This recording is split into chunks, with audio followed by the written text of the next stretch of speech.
Здравствуйте, дорогие студенты, дорогие учителя, представители власти республики, Министерства культуры, университета. Мы приехали к вам с фестивалем, который имеет достаточно нетривиальное, на мой взгляд, название «Кино на службе Отечеству». Хотелось бы мне сказать, что почему так называется фестиваль. Потому что мы уверены, что служение – это главное, для чего мы приходим в этот мир. Служение Отечеству, служение традициям, своим корням, своим предкам, памяти, любви. Служение. Служение дает красивые, великие плоды. Поэтому наш фестиваль, он зародил такое движение. Чтобы победить, литература должна быть на службе Отечеству, музыка на службе Отечеству, кино на службе Отечеству, педагогика на службе Отечеству, студенты на службе Отечеству и так далее, до бесконечности, чем бы мы ни занимались. По традиции мы открываем наш фестиваль гимном Российской Федерации.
Благодарю вас.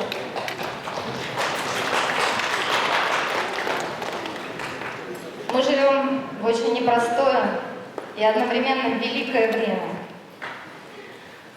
У меня стихотворение это время названо «Время времен». Время времен разворотом век скроет былую мощь. Снова грехом назовется грех, русским полтавский борщ. С каждой минутой растут полки воинов и святых. Время времен и его сыны — зрение для слепых. Наш фестиваль, он об этом зрении, потому что каждый режиссер был на фронте, был под обстрелами, рисковал своей жизнью, чтобы принести вам сюда правду. Режиссер не может ее практически сфабриковать ничего невозможно, потому что документалистика — это летопись реальной современности, реальной жизни. Поэтому наша задача — привести вам правду, а ваша задача — в ней разобраться и найти главное. Посмотрите, как прямо из окопов можно попасть на прием к президенту Российской Федерации и потом сделать фестиваль общероссийский, передвижной, победный. Я уверена, он будет победным.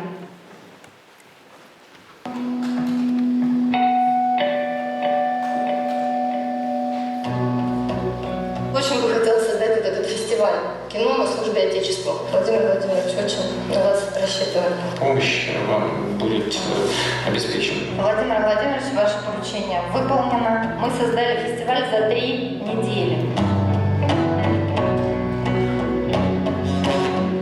Документальное кино – это ведь история, это живая, настоящая история.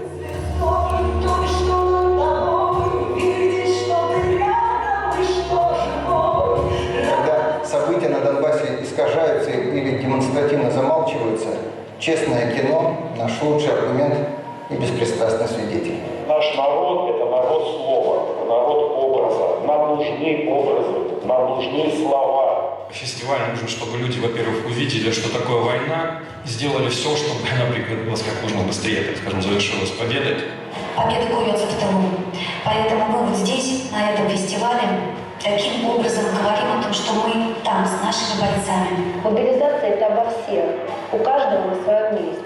У нас то же самое было в 90-х годах в Республике Сербской. Каждый из нас надо делать свою часть в борьбе, чтобы победа была за нами. Слава Богу, и помоги Бог русскому солдату и мы все, каждый на своем месте, в том числе и этот фестиваль, помогает, приближает, выгрызает вместе с вами нашу победу. В 22 год мы вошли населением, а вышли народом.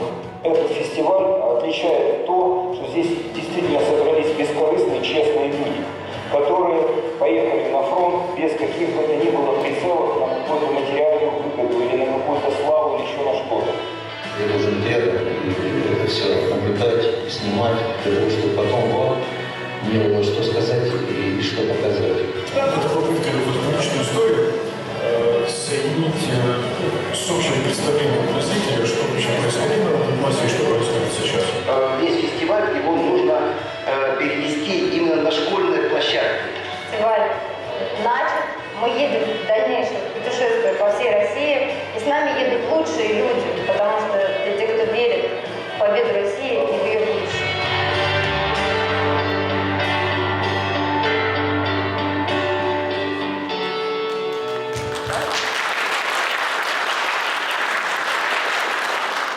Сейчас такое время, когда никто не может и не должен оставаться в стороне. Все наши – это мы. Поэтому сейчас не время обижаться друг на друга, искать виноватых в каких-то промахах и ошибках. Все солдаты так говорят на фронте. После победы разберемся, кто в чем виноват. И точно спросим с тех, кто не участвовал, не внес свой вклад в победу. Поэтому очень важно взаимодействие органов власти, людей, представляющих творческую, культурную интеллигенцию. Не побоюсь этого слова, потому что сейчас проверяется, кто настоящая интеллигенция. Настоящая интеллигенция – это не та, которая в оппозиции к государству. Это та, которая всегда со своим государством, всегда идет в ногу со временем, чувствует его ритм. И даже с чем-то, если не согласна, но точно не предает. В лихие времена испытаний, во времена проверки на прочность наших тылов. И идет со своими воинами до конца. Вот это истинная интеллигенция. Также производственники, учителя, рабочий класс, студенты, мы все должны стоять в одном строю. Поэтому сейчас я с удовольствием приглашаю сюда для приветственного слова Ивана Александровича Альхеева, зампредседателя правительства Республики Бурятия. Мы вместе.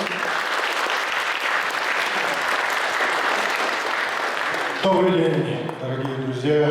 Сегодня Бурятия встречает первый всероссийский передвижной фестиваль кино на службе Отечеству.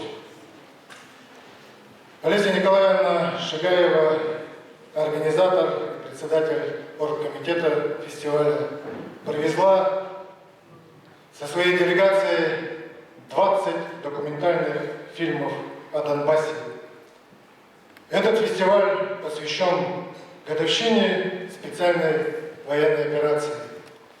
А фильмы, которые мы увидим, они посвящены героическим подвигам наших воинов, о мужестве и героизме жителей Донбасса, как они все 9 лет борются за свое будущее, за свободу, за будущее нашей страны. На территории Республики Бурятия проживает более 100 народов. Коренные народы, буряты, русские и многие другие национальности сейчас плечом к плечу сражаются на Донбассе. Буквально вчера я вернулся со своей делегацией с зоны проведения специальной военной операции. Ездили под Угледар, довозили конвой. Увезли мы вездеходы, технику, оборудование, боевую экипировку, запасные части на боевую технику и многое другое.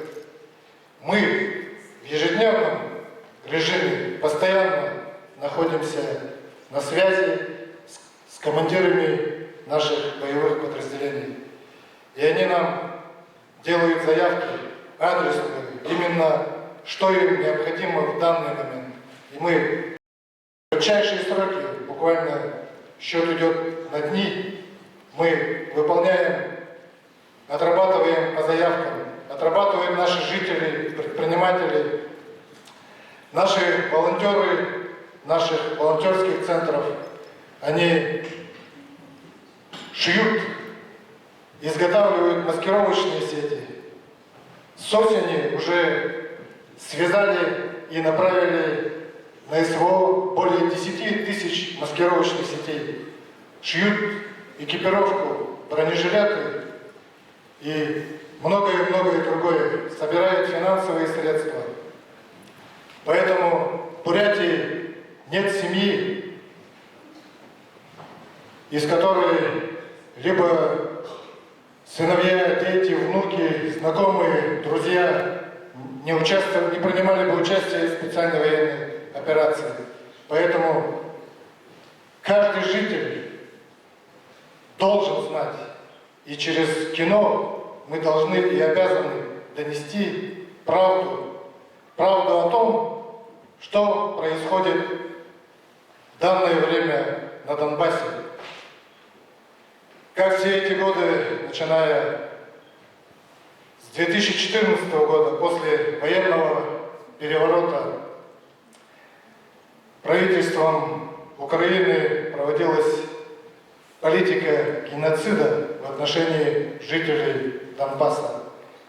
И в данное время наши воины защищают жителей Донбасса, очищают наши рубежи западные от нацизма и фашизма и сражаются за наше будущее. В данное время боевой дух наших воинов, боевой дух наших боевых подразделений из Бурятии очень высокий. Всем необходимым они снабжены. Все, что положено по штатному расписанию от Министерства обороны, они получили. В достаточном количестве и питания, и техника, и вооружение. А всем необходимым для ведения современного боя. Все, что им не хватает, доставляют наши жители, предприниматели, волонтеры, правительство. Только за прошлый год, за 2022 год, правительством Республики Бурятия выделено 2 миллиарда рублей на закупку всего необходимого для наших боевых частей. Я не ошибусь, если скажу, что примерно такая же сумма направлена от наших жителей и предпринимателей. Поэтому с каждым днем победа куется не только на передовой, она куется в тылу. И каждый, кто сейчас вносит свой вклад в будущее нашей страны, в будущее наших детей и внуков. Победа будет за нами, враг будет разбит.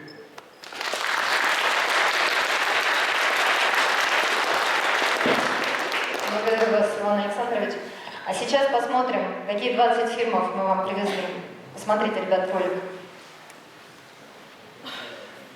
Возьмем Авдеевку, Донецк по чуть-чуть будет дышать свободно. Линия разграничения проходит практически по Домановским. Мы были в полном окружении. Я была и в прокуратуре, и в СБУ, что-то никто меня не встретил. У вас уже много воевать ушло, ребят. Конечно, дай Бог, чтобы они все вернулись.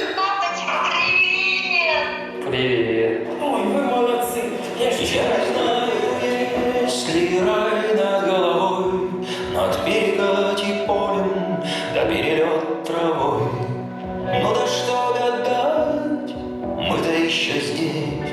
Сколько ж вас, ребята, да уж сколько всегда. Перед боем тишина. О, укрытие, сейчас будет.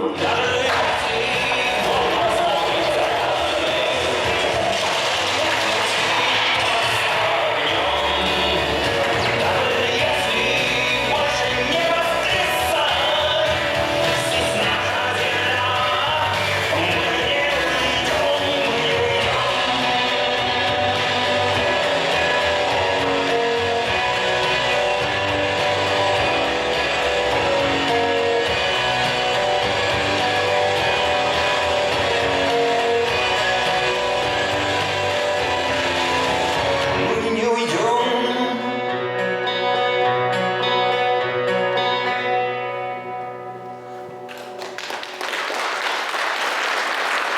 Вот эта песня «Мы не уйдем, это наша земля» — это неофициальный гимн Донбасса сейчас. Его так считают жители Донбасса. Написал его, эту песню, и исполнит сегодня для вас мой друг, соратник Алексей Поддубный, Джанго. Он здесь, это сюрприз для вас, ребят. Но очень важно, чтобы вы увидели, я сейчас дам слово режиссеру, который тоже поехал на передовую, снял фильм про героя нашего, потому что ему нужно срочно бежать на следующий показ. Поэтому мы чуть-чуть тут меняем программу, даем ему слово, и он убегает к кадетам, которым покажет сейчас наши фильмы, и поговорит с ними. Это Сергей Ганночка. Обратите внимание на фамилию. Как думаете, какая это фамилия? Ганночка. Украинская, конечно. Алеша Алексей Поддубный, который написал песню «Мы не уйдем, это наша земля», он с Киева родом. Так что пусть они нам не врут, что мы тут не имеем отношения к этой земле. Это наша земля, мы не уйдем. Сережа, Ганночка. Спасибо. Мне очень приятно выступать здесь, на бурятской земле, в Улан-Удэ. Прекрасные люди, настоящие патриоты. Расскажу в двух словах о том, как родилась идея этого фильма. Это человек, которого я знал до войны, до начала СВО. Мы не то чтобы дружили, но изредка виделись, общались. И год назад я узнал, что он ушел добровольцем в батальон «Ахмат» от его супруги. Узнал эту новость. И у меня появилась идея снять этот фильм о нем. О том, как он воюет, какие люди рядом с ним, какие командиры. И так сложились обстоятельства, что эту идею удалось воплотить в конце ноября прошлого года. Мы поехали туда с его супругой, с волонтерами из движения «Мир нашему дому». И эту работу целиком вы сможете увидеть, обратившись к вашим кураторам, коллегам, преподавателям. То есть ссылки мы все дадим. И узнав, что я еду в Улан-Удэ, комбат записал обращение к зрителям фестиваля. Он месяц назад был тяжело ранен, но, слава богу, живой. Из него вытащили 3 пули. Сейчас находится в госпитале. И вот он записал короткое обращение. Посмотрите, пожалуйста, и ролик посмотрите этого документального фильма. Мне очень приятно было с вами. Спасибо. Дорогие зрители кинофестиваля «Кино на службе Отечеству», передаю вам привет с госпиталя. Я командир стрелкового батальона позывной «Штурман», который представлен фильм про мой батальон и немножко про меня, про мою жизнь. Хочу рассказать пару слов о фильме, что он снимался без всякого сценария, без всяких каких-то подготовок. Это все делалось чисто от души, спонтанно и, самое главное, искренне. И мы сами не ожидали от того, что мы сделаем, и что так получится по-настоящему. Самое главное, по-настоящему и по-человечески. Вам всем желаю мирного неба над головой, Здоровья вам крепкого и мира, и любви. Все.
Ребят, слово предоставляется ректору вашего университета Алдару Вадимовичу Валерьевичу, так, Дамдинову. Будем знакомы, конечно.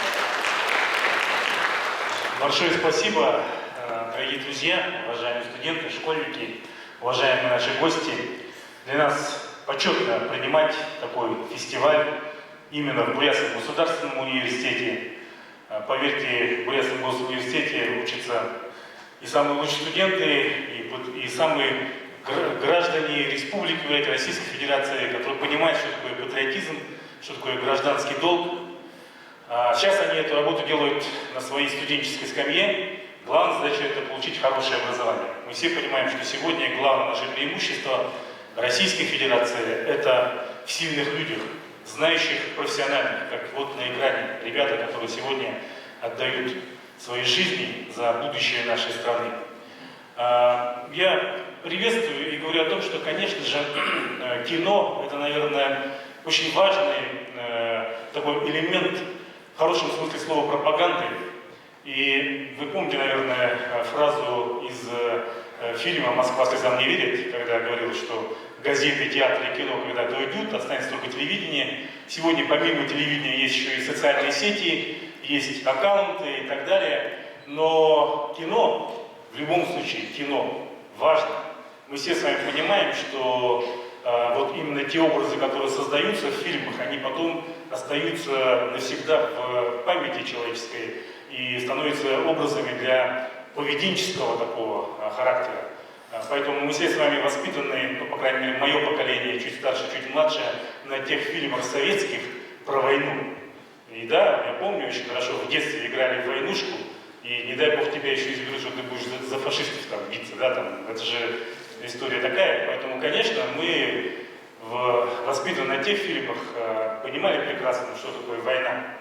Сегодня нужны новые фильмы, и то, что вы делаете сегодня через документальные фильмы, через ту боль и тот нерв, который сегодня как пульсирует, да, видим сегодня, это просто нужно нашим ребятам, чтобы они это видели. Вам большое спасибо.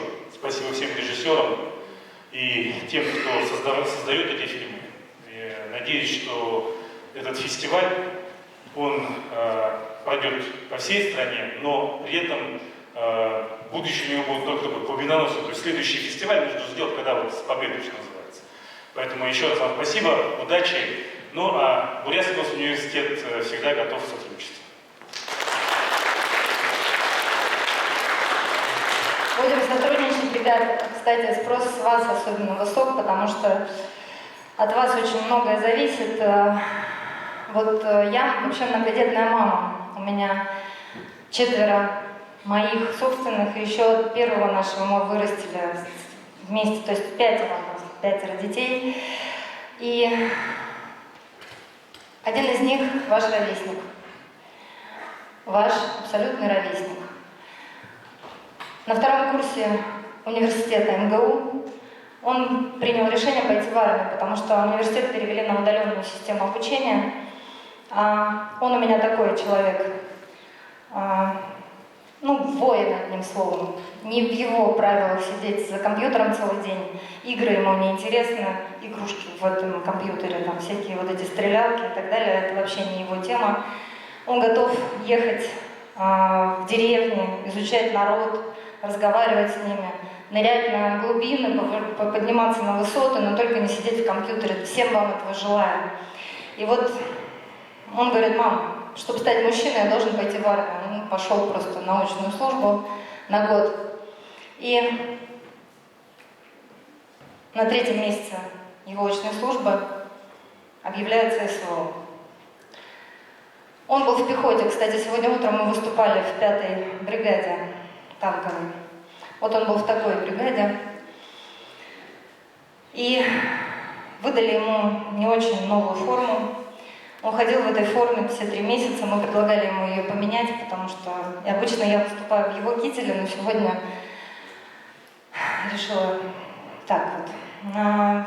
Этот старенький китель, в нем я сняла в итоге свои 2 фильма «Отважное лето», «Отважная зима». И 8 марта 2022 года он позвонил, говорит: мам, папа, приезжайте, привозите деньги, купите мне новую форму. Конечно, мы сразу поняли, почему нужна новая форма, потому что быть рядом со своими однополчанами можно и в старой форме. А вот предстать перед врагом в старой форме нет, не для него. Нужна новая форма, достойная экипировка, которую, кстати говоря, и родители обеспечивают, и страна, и добровольцы теперь всем нашим ребятам. И уже, наконец-то, государство тоже нагнало эти все недостающие наши провальные вопросы. Сейчас гораздо лучше на фронте, тогда было все немножко иначе. Вот, поэтому 8 марта он записался добровольцем. И вот, знаете, испытать вот это ощущение, просто я сейчас в университете, чтобы вы понимали, да, у вас у всех бронь, у него она тоже была. И он у меня говорит на 3 языках идеально, без русского, то есть на 4. Играет на 3 музыкальных инструментах. Мой основной аргумент был ему такой: сын, наверное, ты должен заниматься чем-то другим, чем просто подставиться под пулю. На что он мне сказал: мам, ты знаешь хоть одного государственного деятеля в России, или поэта, писателя, ты же меня с этим растила, что нет ни одного настоящего писателя практически в России, который не прошел бы испытание войной, которая была охвачена Россией в его время. Смогу ли я что-то сделать для страны, если я вместе с моими людьми, с нашим народом не встану в один строй? Я тогда стану такими же, как те, кто эту страну довел до определенного состояния. Поэтому, ребят, подумайте над этими словами. Это был такой урок от сына мне, урок, завет, как хотите. В какой-то момент вы начинаете нас учить. Если вы сильные, достойные, если вы достойны своей страны, истории своей страны, даже если родители в чем-то не дотягивают, история у нас такая, что она лучший воспитатель. Сегодня вот поделюсь с вами одним серьезным разочарованием, так между нами, не для камер. У нас был показ сейчас вот до вас, на который я все-таки успела приехать, и я потом даже рисковала опоздать, но я все равно задержалась. Там были школьники 15-летние. У нас в конце будет очень мощный ролик под названием «Ржев». Скажите, кто из вас знает, что такое Ржев? Пожалуйста, поднимите руки, не пугайте меня.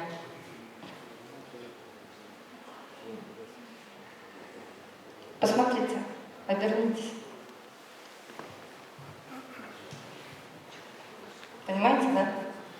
сколько у нас работы.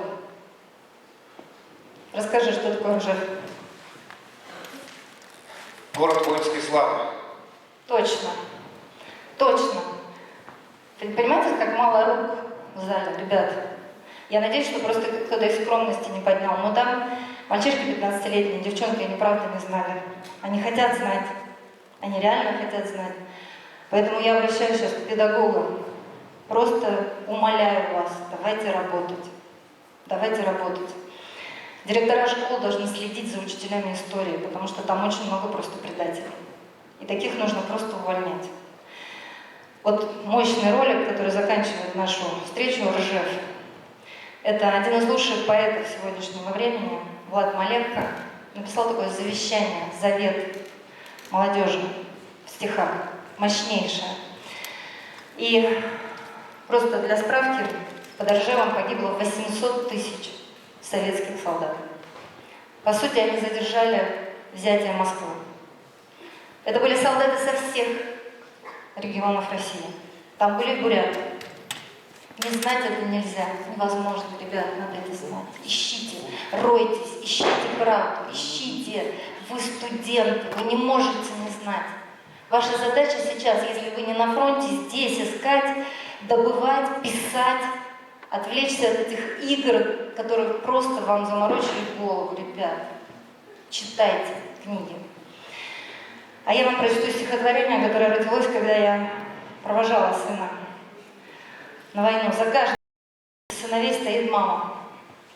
Мама, бессильная что-то сделать, обладающая только молитвой. У каждой своя молитва. Буряты молятся по-своему. Мы, православные, молимся по-своему. Мусульмане по-своему. Но сейчас у нас единая молитва. Нас ничего не разделяет, потому что мы все хотим только одного, чтобы наши сыновья жили. Вот только что растаяли объятия. С молитвой провожаю облака. Колышется назойливое платье. Сынок, я рядом. Я твоя броня. Ушел, не вернулся. Так и надо. Так уходили наши деды в сталь. Ты боль моя, и ты моя награда. Ты родина моя, мой русский рай. Сынок, живи, не вздумай по-другому. И там скажи, на линии огня, что всех дождемся непременно дома и будем ждать отныне навсегда. Господь, храни намоленное войско, веди его под куполом побед.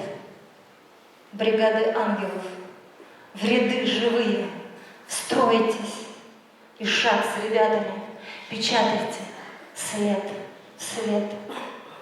Пусть наши материнские молитвы вас сохранят от пуль и от огня. 40 уст закажем каждой битве. Вот только чтоб все это там не зря.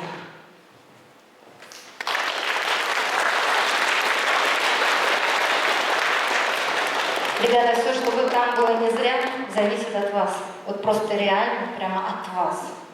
Потому что вам подхватить победу. Но для этого надо знать, что такое Ржев. Иначе мы эту победу потеряем очень быстро. А вам принимать бразды правления во власти, вам принимать литературу, кино, вам это все потом вести. И если вы не знаете, что такое Ржев, Москва, Сталинградская битва, взятие Брестской крепости, развал Советского Союза, и что именно тогда началась эта война, и что с нами воюет весь коллективный Запад и войска НАТО. Если этого не знать, то победа будет бесполезна. Чтобы победить, нужно изучить. Вот. И сейчас я хочу позвать сюда, перед тем, как мы посмотрим фильм, мы хотим вас погрузить в атмосферу фронтового концерта, который мы постоянно даем на линии фронта.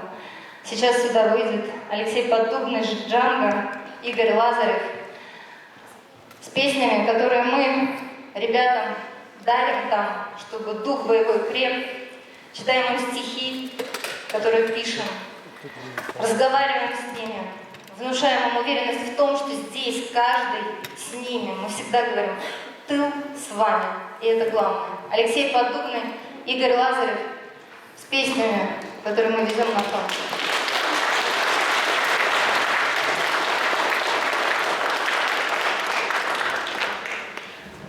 Здравствуйте, дорогие друзья. Действительно, это попытка перенести атмосферу фронтового концерта в этот зал. Мы понимаем прекрасно, что здесь люди гражданские, но, как правильно Олеся Николаевна сказала, от нас от всех зависит эта победа. Поэтому мы все должны собраться, мы должны объединиться, все усилия мы должны объединять в один такой мощный луч прожектора, который будет выжигать просто врага и приведет к нашей скорейшей победе. Здесь нет на этой сцене ни одного человека, который бы не был там. Да, сегодня нет таких. Поэтому мы, как свидетели этой войны, мы здесь выступаем перед вами. Эта песня, которую мы хотим вам сейчас сыграть, она написана в 2000 году, очень давно. Она о любви, она о холодной весне. И вот мы с Игорем, который житель города Донецка, между прочим, но родился в городе Чите. Поэтому мы здесь все земляки. Мы 26 февраля 22 года сыграли свой первый концерт с момента начала СВО, сыграли в Горловке перед более чем 1000 резервистов, мобилизованных, которые отправлялись на фронт буквально в течение нескольких дней. И слова этой песни, пока я ее пел, они для меня преобразились совершенно. Это песня о холодной весне, которая будет теплой. А символ теплой весны – это победная весна 45-го года. И я думаю, что нас ждет еще одна победа, и у нас будет теперь 2 Дня Победы. Потому что я уверен, и мы это знаем прекрасно, что это практически отечественная война. Сражаемся мы с НАТО, все это прекрасно знают. А вооружение, мы лично неоднократно попадали под хаймарсы, которые прилетали в 100, 150, 200 метрах. Я уже молчу, как дальше. Мы попадали с Олесей Николаевной под минометные обстрелы. Поэтому вот эту атмосферу давайте мы с вами прочувствуем. Считайте, что вот мы здесь выступаем в подразделении, здесь все уложено мешками с песком. Во-первых, для того, чтобы мины, если вдруг разорваются, чтобы никого не ранило. А во-вторых, для светомаскировки, чтобы можно было ночью зажигать свет, и никто не засек с квадрокоптеров или еще откуда-то. Вот так ребята там живут, а еще они воюют. Это песня о весне, которая будет теплой.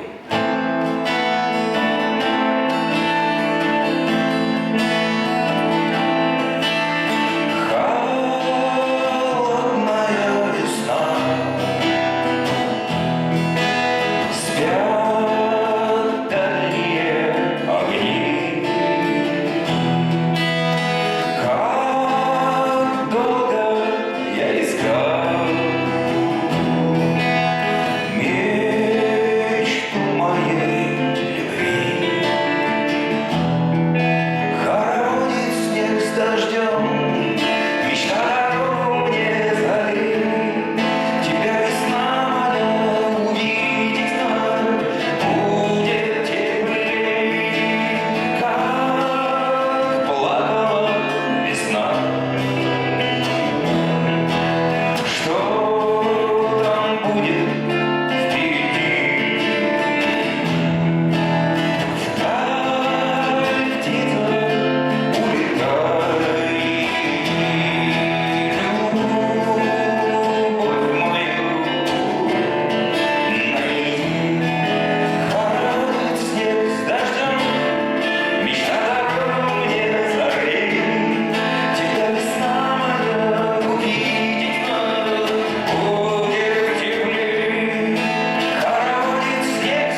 Вы не представляете, как важна эта поддержка, душевная поддержка, прежде всего, для тех, кто сражается там. Когда получают письма от детишек, когда получают послания с родины, через какую-то полевую почту опять возродили. Это очень все здорово, но воины должны знать, за что они сражаются. Они сражаются там за свои семьи, за своих детей, за родину, за то, чтобы никакой ни захватчик, никакой гад не пришел на землю и чего-то не утворил здесь. Понимаете? Они отдаляют войну от нас, от всех. И эта песня, которая сейчас прозвучит, она посвящена воинам, и хотя тоже написана давно, она просто о человеке, который издалека возвращается к своим любимым людям. И я всегда говорю: ребята, это, вот представьте, да, вы военнослужащие, ребята, это о вас песня. Это вы будете возвращаться с победой домой, к своим любимым людям. Посвящается вам.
Спасибо вам. Вместе мы достигнем победы. Враг будет разбит, победа будет за нами.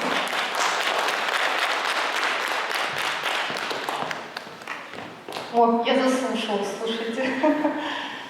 Я хочу сказать, что да, действительно, смотрите, здесь в зале нет лишних людей. Даже вот Иван Александрович наш, он приехал только что с линии фронта, то есть все здесь понимают, о чем идет речь. И я уверена, что у многих в зале есть родные там, это 100%. Есть такие? Поднимите руки, у кого близкие люди там. Вот. Читайте про Ржев, ребята. Видите, сколько рук. То есть Они все там наши родные, все самые близкие. Сейчас был на фоне Алексея песни, ролик с ребятами нашими из фильма «Отважная» из моего. Ребят, многих из этих прекрасных героев уже, к сожалению, нет. Поэтому я попрошу вас встать и почтить их память минутой молчания.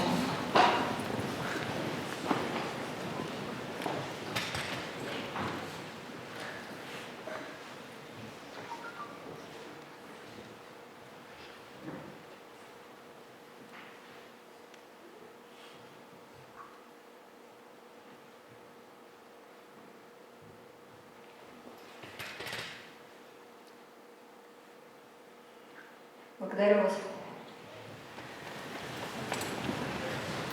Знаете, у меня на каске у сына шеврон прилеплен. Быть воином значит жить вечно. Главное, чтобы командирам не везло, чтобы командирам даровал Господь разум. Бригада моего сына, он пулеметчик сейчас, разведчик. Он был ранен 30 декабря. Его бригада брала Гостомель. Знаете, что такое Гостомель? Кто знает, поднимите руки. Гостомель – это аэропорт под Киевом. Чтобы вы понимали, да, это нужно пролететь над вражеской территорией незамеченными, не сбитыми. То есть люди, которые садились в эти вертушки, понимали, на что они идут. Потом там высадиться и взять на вражеской территории определенный объект. На самом деле эта операция, конечно, войдет в историю нашу. Чуть-чуть попозже, сейчас пока мы не можем ее изучать. Командир в нашей бригаде – это один из лучших комбригов в России. Вот в этой сложной операции практически не было погибших. Были только раненые. Представляете вообще? Там очень много зависит от командиров. Поэтому ответственность на педагогах сейчас огромная, они тоже командиры сейчас здесь, в тылу. И ответственность на наших командирах там. Разума им надо просить в каждой молитве. Я прочитаю вам стихотворение, которое родилось после того, как мне меня там, у себя в бригаде, показали эти кадры. Эти кадры беспримерного мужества. В солдатском киноконцертном зале мальчишки в форме включили фильм о том, как Гостомель весной забрали, о том, как спасали наш Третий Рим. Полет до места над вражьим полем был предначертан и окроплен. Все долетели по Божьей воле, хоть и казалось, что жизнь лишь сон. Комбриг, говорят, шел под шквалом первым. За ним ребята гуськом, след в след. У бати точно стальные нервы и прочной чести бронежилет. Бой был неравным в горниле духа. Его здесь каждый забрал с собой. Лишился Сашка ноги и слуха, но в муках рвался вернуться в бой. Комбриг не мешкал на поле брани. Пожар и волю зажав в кулак, он вел мальчишек к победной славе. Всех вывел, Богу известно как. Таких отважных в России много. Таким отважным молитвы свет. Такие держат страну и слово. Они наш флагман и оберег. Я сейчас предлагаю вам посмотреть очень сжатую версию фильма «Отважного». Она такая, по сути, увеличенный трейлер, специально сделанный для школы, чтобы, ребята там долго сидеть не могут, вдумчиво смотреть. Вам он тоже сейчас подойдет, потому что все немножко устали, и нам всем нужно идти по делам, и Ивану Александровичу, и ректору. Но всмотритесь в их лица. Это наш флагман и оберег, ребят. Это наши святые сейчас, святые во плоти. Смотрите, учитесь. И прошу вас, внесите в свой список последнюю песню, которую вы услышите. Она в конце будет. Это Высоцкий, баллада о мужестве. Внесите ее в список свой музыкальный.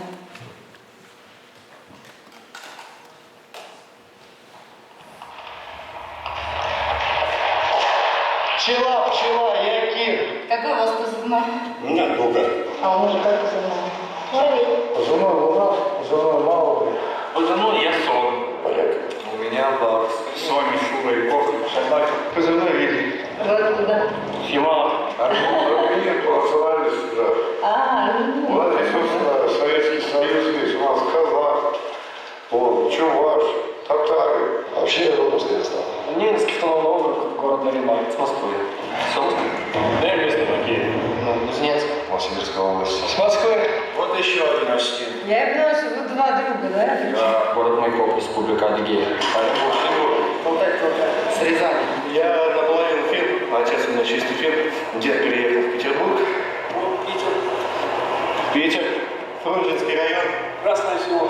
Ну ладно, Штаты, Канада, ЮАН, Австрия, Дания, Испания. Поездили. Где? Работает? А, там? Ну, не нужен нам берег турецкий, чужая страна не нужна, это 100%. Зачем? Мы это... Мы же нормальные парни. Зачем нам другая земля?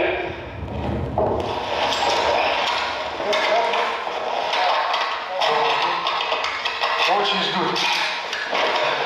Доска. Доска, она красавица. Мама или невеста? Все скажу. Все ждут, сестра, отец, мать.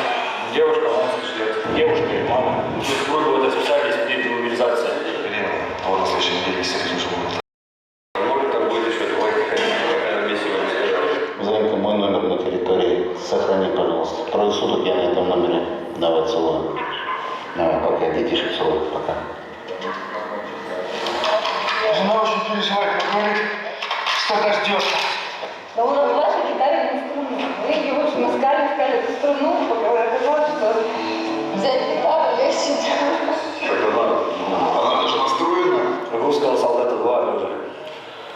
Одно стреляет, другой играет. Так, командир, разрешите спеть, да, песню?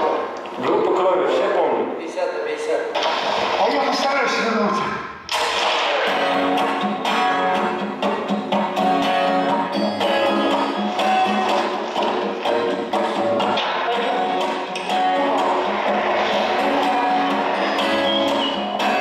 А мы не видим того, кто управляет, да? Нет. Ничего себе. А вот тут все наводится, да? А что, он прям заведет и мы поедем? Да. Листопор стабилизатор. Ага. Почти как в видеокамере.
У нас сейчас здесь подразделение есть крупные бизнесмены, которые зарабатывают деньги, которые имеют свои компании.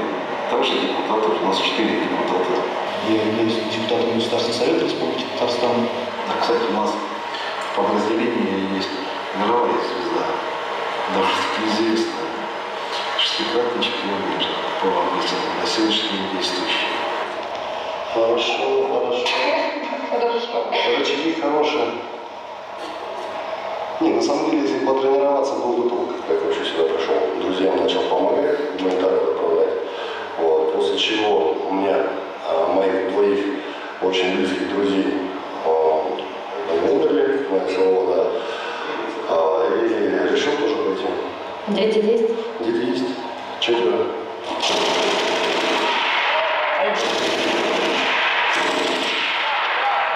только не дергай, понятно? Начинаете работать, не надо. А спокойно ведем, как дистанция маленькая, вообще локтями классика работает. Такая работа у нас солидная.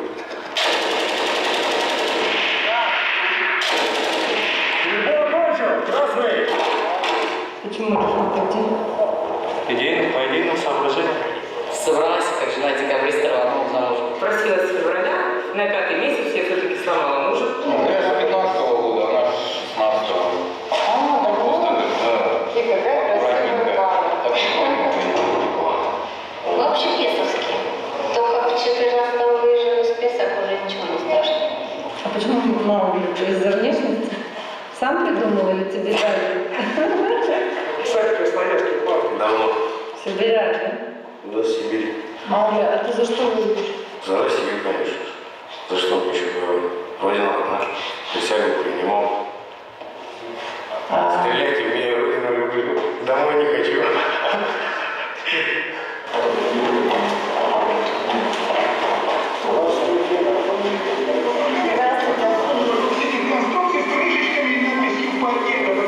Это у нас первая рота штурмовая.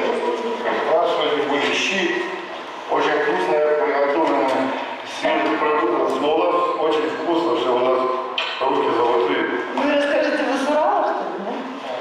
Нет, я с Москвы. Да ладно.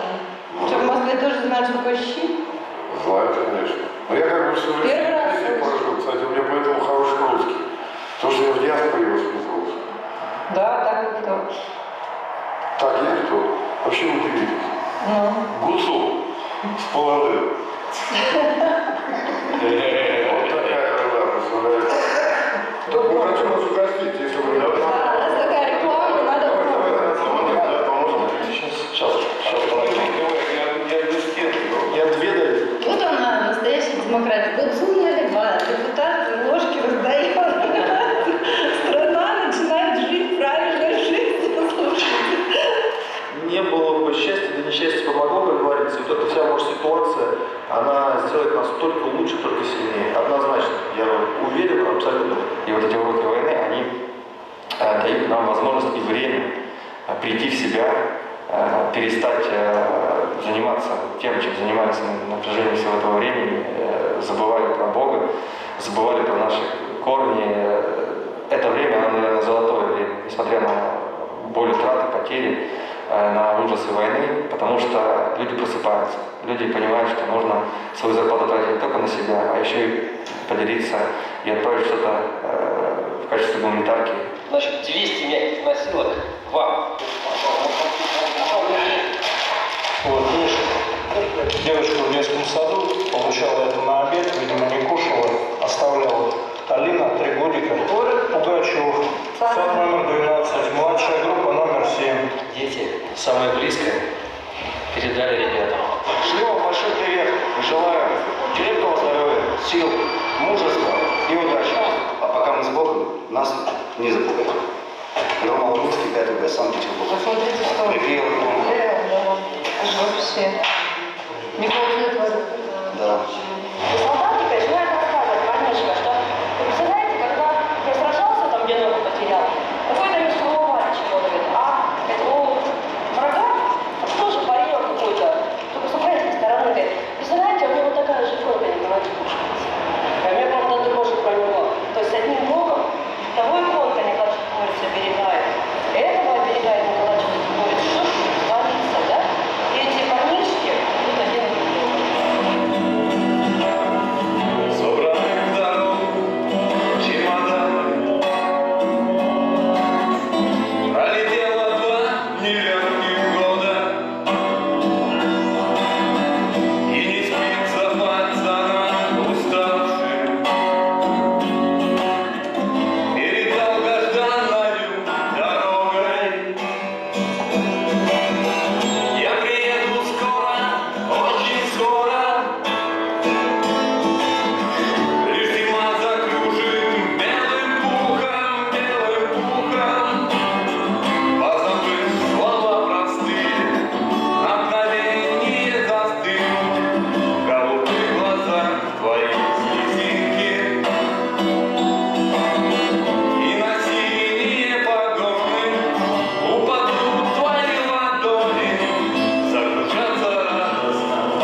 А что это женился-то? Так я своей любовью задушил прошлое отношение. Меня слишком много. И я везде.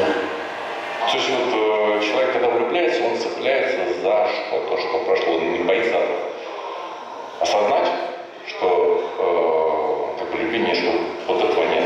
Он нарисовал себе иллюзию такую, он за нее цепляется. И потом начинает сожалеть, потому что люди очень любят сожалеть. Первое, что те, кто влюбились, слушать тоскливую музыку. Все, он включает тоскливую музыку, все, он ушел, он сидит, плачет, он вот на этой тоскливой музыке может жить 3 года. Больше может жить. И все, у него жизнь пойдет под откос. Он перестает интересоваться чем-то. Кто-то с ума сходит, кто-то конфеты снова зачем. Девчонки, все. Чувствую, пол России уже стоят в очередь. Ну вот сегодня мы как раз разговаривали с ребятами, у которых не сложилось. Вот не могут найти свою вторую половину. Совет. Найдут всему свое дело и... Ну, это 40 лет, не нашел. Совет. Ничего, у нас в 50, в 60 находит. На Кембе ушел прекрасный человек. Дед. Такой позывной есть дед. Сколько ему, 60 лет. Женился. Да ладно. Да. Стоило полгода с нами пообщаться. Поработать. Кто не находит любовь, приезжайте к нам. После наших командировок люди влюбляются, женятся в любом возрасте. Было такое, скажем так, правило. Если мужчина не служил в армии, то за этого мужчина как бы невесту не отдавали. Не считали, да. А вот вы почему здесь. Я теперь поняла. Цель-то главная, оказывается, вот в чем. Ну, это не самое главное, но тоже неотъемлемая часть, скажем так. Прям так.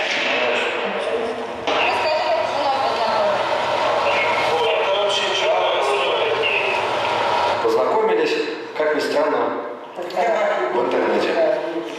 Это банальная соцсеть. Она мне написала, мы с ней подружились, потом я приехал и... Всю жизнь жили напротив друг друга, даже в жизни не подумали. Я знал, что напротив живет Дашка. Она знала, что напротив живет Вадим, и все. Да, в 20-м году домой пришел. Она мне в соцсетях ВКонтакте что-то какую-то запись лайкнула. Ну и добавить друзья. Женой мы уже почти 10 лет. Несмотря на то, что мне 24 года всего, моя жена была моей первой любовью. Таковой она и осталась. Она у меня одна. Терять ее я не хочу. Да и не собираюсь. За окошком снеги греет куст рябиновый. Налитые ягоды реют на снегу. Я сегодня ночевал женщиной любимою, без которой дальше жить просто не могу. Я смотрю в ее глаза, словно небо синее, и, прощаясь у дверей, обнимаю вновь. А рябина на снегу плачет белым инеем, как продрогшая моя поздняя любовь. За окошком снеги греют куст рябиновый. Но думает он военный, где-то убийство, где-то сам. Но на самом деле за мир и чтобы дети, когда погибают, не грустно, но некогда побежать. Это война, она всегда жестокая. Но сегодняшний день мы понимаем, что если мы мы просто 14 года здесь бегали, мы знаем, что они вытворяли. Уничтожали детей, ведь женщин беременных, и то, что они из пены делали строители. Поэтому мы сегодняшним днем здесь находимся, и мы будем уничтожать такую нечисть. Все будет. Как сказал один прекрасный классик современности, наши предки кровью и потом строили эту страну. Строили для нас и наших потомков. Им было нелегко, но они делали то, что должны были делать. Так имеем ли мы право сегодня малодушными и трусливыми? Я считаю, что нет. А дальше решайте сами. Вам, вы просто поняли. МОД «Стрелковый БМП-2», элитное подразделение, первая ночь в доску. После распределения нас запихали в Урал. Ой, как служить неохота, скажите, куда я попал, куда? Вот стрелковая рота, гражданочка далека, и теперь мы одна семья, запомнится на века. МОД «Стрелковая», врагов, не забудь огонь, бой. Микрофон в окон, заберу с собой, боже мой, это далеко, дружить с головой. Если ты мой враг, то Патрик лучше дружит над тобой. Ну, в общем, там дальше надо, я уже не помню все.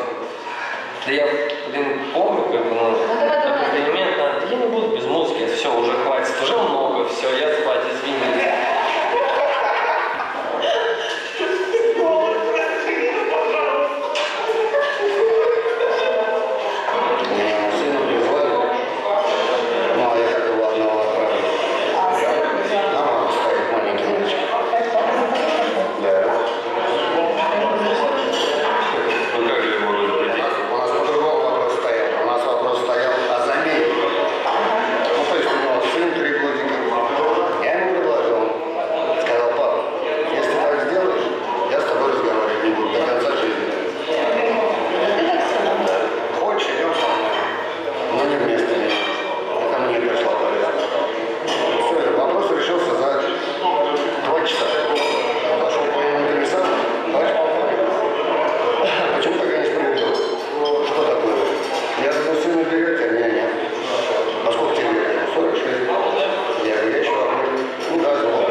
Красивые, хорошие глазухи. Да ты как были детские, так и остались, да. Наивные детские глазухи. А представляете, какой вес она на себе носит каждый день? В общей сложности получается где-то в районе 25 килограммов на себе и побежали. Ходили на передний край, посмотрели, проверили бойцов, состояние здоровья, донесли мне необходимые медикаменты, потому что сейчас такой сезон, что болеют все, то есть у всех ОРВИ, простуды, болят ноги, спины в бронежилетах. То есть медицина на самом деле как бы всегда там нужна. И все хорошо, все, по крайней мере, довольны. Зовут, приходи. Да, я доброволец, приехала из Москвы вот 8 месяцев назад. Не знаю, просто сложно смотреть на это, все равнодушно. Я не знаю, я не могу. Если я знаю, что я могу помочь, то я буду это делать и все. Сообщить такая девочка. Да.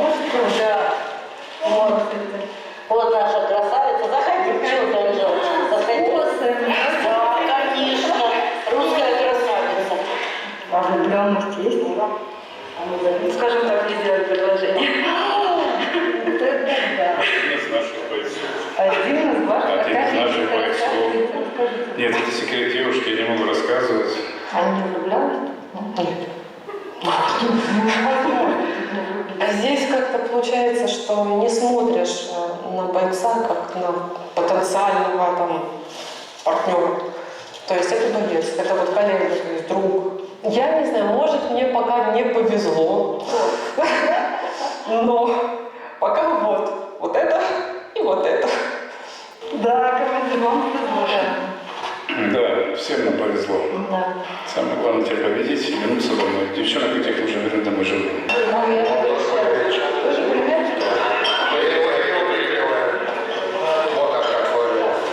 А думаете, это хорошо, что рядом? Конечно.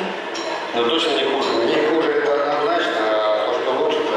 Папа, по-моему, более подвижный, чем ты. Прежде чем это отец никто не прекратил. Я с ним хочу.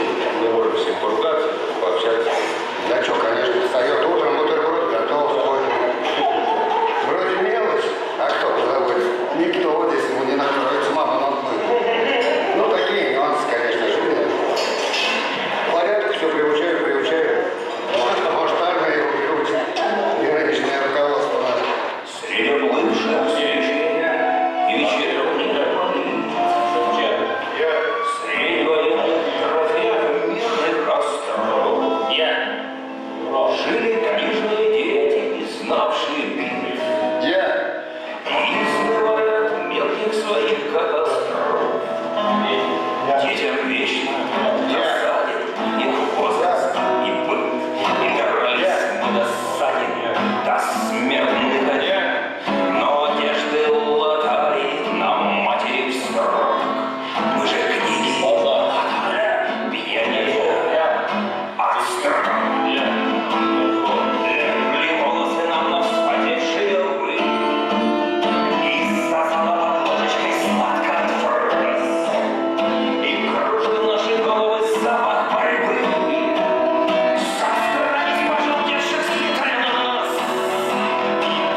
невозможно, там постоянно хохочешь на фронте. Вот с вами все серьезно, серьезно, а там я все время хохочу. Поэтому на самом деле они идут в бой всегда с юмором, всегда с шуткой, друг друга подкалывают, но потом серьезно идут в бой. Вот. И знаете, здесь, показываю вот этот ролик, мальчишка подошел из кадетов и узнал там среди всех своего дядю. Дядя сейчас ранен. Мальчишка со слезами на глазах об этом рассказывал. Я всегда в телеграм-канале выложила это видео. Невероятный мальчик, симпатичный. Вот такой, знаете, будущий. Я написала там текст, что это будущий прям офицер российской армии, потому что он стоит в этой форме, плачет, слезки текут. Вот те самые детские слезы, про которые Достоевский говорил. И знаешь четко, что вот из таких вот, потому что он так все близко к сердцу принимает. Вот кто глух сейчас, допустим, кто-то, если может оставаться глухим в это время, то значит с ним что-то не так.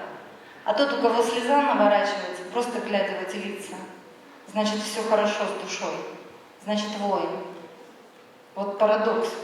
Вроде бы это же слабость заплакать. Нет, это сила. Это тоже сила. Это так же, как проводить на фронт, это сильнее, чем держать здесь и оставлять. И говорить, нет, ты не пойдешь. Еще одно чудо свершилось в Бурятии. Здесь к нам присоединился мальчишка, 12-летний, со своим фильмом. Егор Сотнич. Он мне написал еще давно. Папа здесь, кстати. Папа должен был прийти сегодня, но если его нет, ничего страшного, но его фильм уже тоже выложен у меня на телеграм-канале, кстати. Я как-то вроде впервые вообще вспомнила про телеграм-канал, потому что, видите, пошло это. Можете подписываться и читать. Это первый раз в жизни я тут рассказываю об этом, но буду очень рада, если вы подпишетесь, потому что я думаю, многим это поможет, потому что мы едем по всей России, и там вот все время что-то такое происходит. Но представьте, что ты снимал, не ведал, не гадал. Один человек в Дагестане увидел своего родного человека, мы его тут же позвонили, поговорили с ним, и ваш бурятский мальчик узнал своего. То есть насколько там все близко, Дагестан, Бурятия, Москва, мы там все вместе. И поэтому, ребят, нам побеждать вместе. Нам нужно... Короче, этот фильм, который мальчик снял, он снял его про события там. Там есть один волонтер из Бурятии, один воин из Бурятии, у него герои. Это одаренный мальчик явно, надо взять его на заметку, он уже много каких-то здесь получил наград, но главное, что папа стоит в сторонке, он со мной общается совершенно на равных, мы пожали руки, как режиссеры друг другу.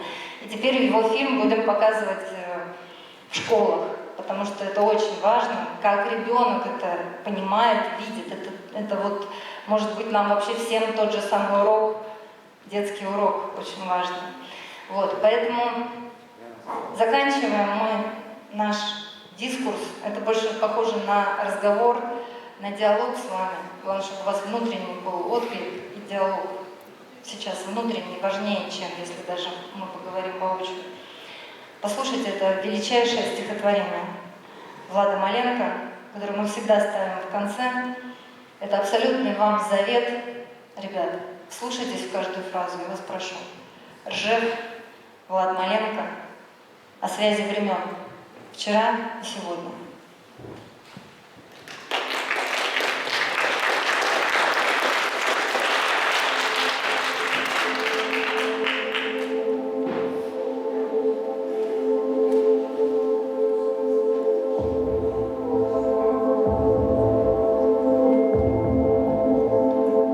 Мы весной поднимаемся в полный рост, головами касаясь горячих звезд, и сражаемся снова с кромешной тьмой, чтобы птицы вернулись сквозь нас домой, чтобы солнце вставало в заветный час, чтобы вращалась потомки земля для вас, чтоб траву обдували ветров винты, чтобы из наших шинелей росли цветы. Мы теперь земляника на тех холмах, мы косые дожди и ручьи во рвах. Наших писем обрывки, как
контры дни. Произносим молитву мы нараспев. Пусть приедет последний из нас во Ржев, чтоб вспорхнули с полей журавли трубя, чтоб столетний увидел он сам себя, молодым, неженатым, глядящим вверх, в 43-м оставшимся здесь навек, чем-то красным закрашенный, как снегирь, написавший невесте письмо в Сибирь. Не кричите про родину и любовь, 45-й когда-нибудь будет вновь. С головы своей снимет планета шлем. Вот и все. Дальше сами. Спасибо всем.